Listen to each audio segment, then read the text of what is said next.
Hello, we're starting another book. So I'm reading almost like three books at one time.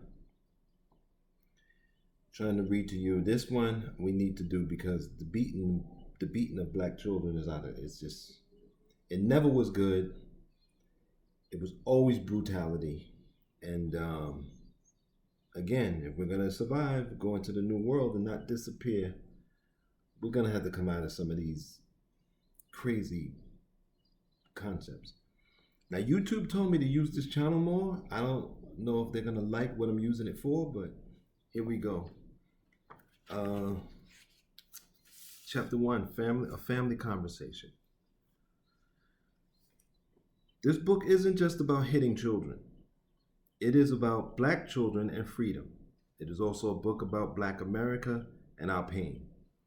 It is an examination of history, racism, trauma, crime and policing, media, child welfare policy, science and medicine, popular culture, religion, humor, schooling, sexuality, and who gets to be a child in America. At a historical moment when young people around this country are declaring to the world that Black Lives Matter, that black girls rock, and that they are magical, it is clear that the tides have changed. Our children want to breathe. Their hands are up. Don't shoot. They don't want to be stopped. They don't want to be frisked. They don't want to be told to police their bodies in public spaces or to hold their tongues. They don't want to be forced to lie down on filthy sidewalks and submit to the injustice of the moment.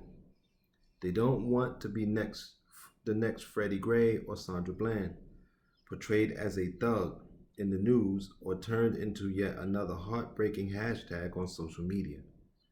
They are not alone. Their parents and loved ones don't want them to experience such injustices either. I'll question that. I don't think parents care as much as they say, but they want their children to have opportunities to grow up to become healthy, thriving adults. This has been the cry of generations of black parents since slavery.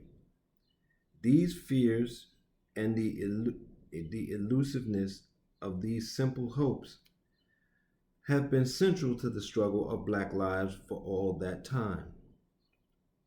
But over the past few years, we've been caught in an endless cycle of grieving.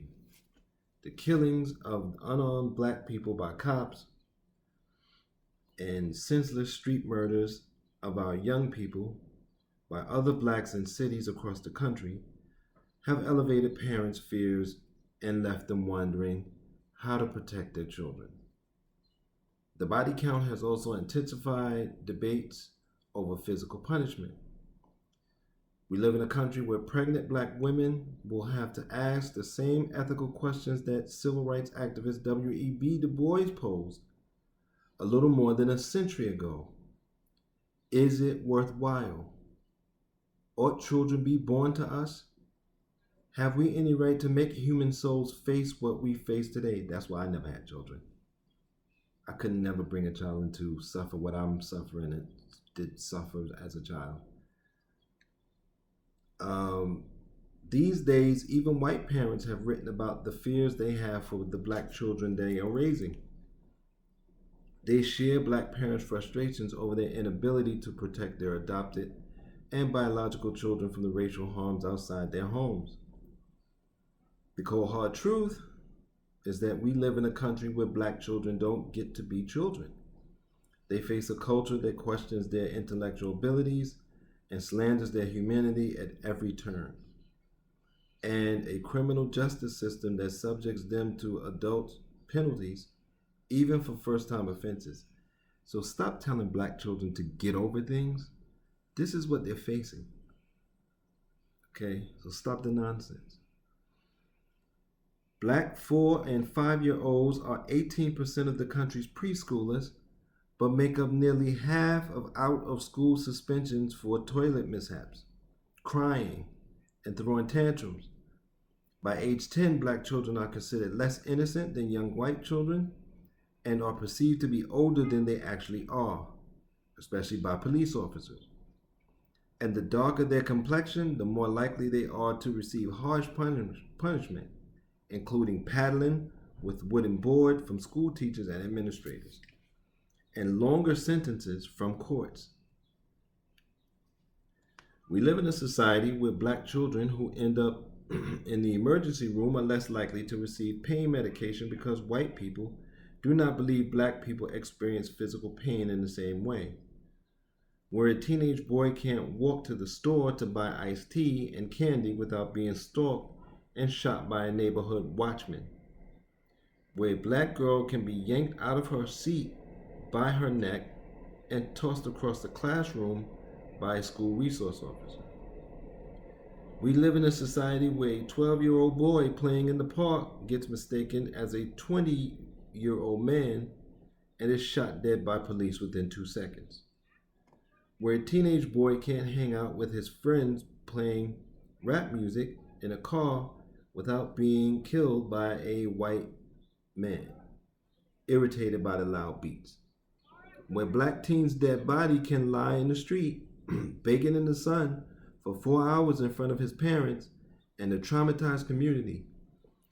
Where the legal system insists time and again that black children are responsible for their own deaths. Where adults debate whether unarmed children deserve to die because of their size, because they stole something, because they got suspended from school or smoked marijuana in the past. We live in a country where the suicide rates among elementary-age black children have nearly doubled since the 1990s, while suicide rates among white children have fallen. According to a 2015 report from Journal of American Medical Association.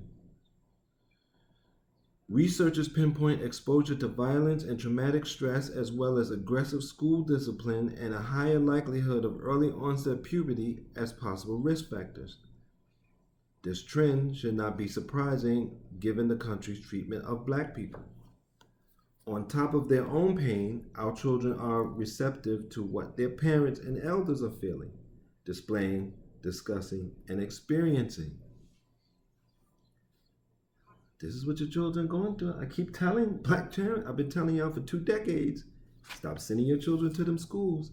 I worked in one, and I tried to explain to them what happens behind the scenes, but y'all keep sending your children there anyway. God bless you. God help you. There are so many traps for our young: drugs, mass incarceration, neighborhood and gang violence. Racist teachers, the school to prison pipeline, sex traffickers, trigger-happy cops, a predatory foster care system, the George Zimmermans and Darren Wilsons of the world, poison tap water, the list goes on and on. There's a lot to be afraid of. Given these ugly realities, it's not a surprise that black parents are telling their children whatever they need to in order to keep them safe.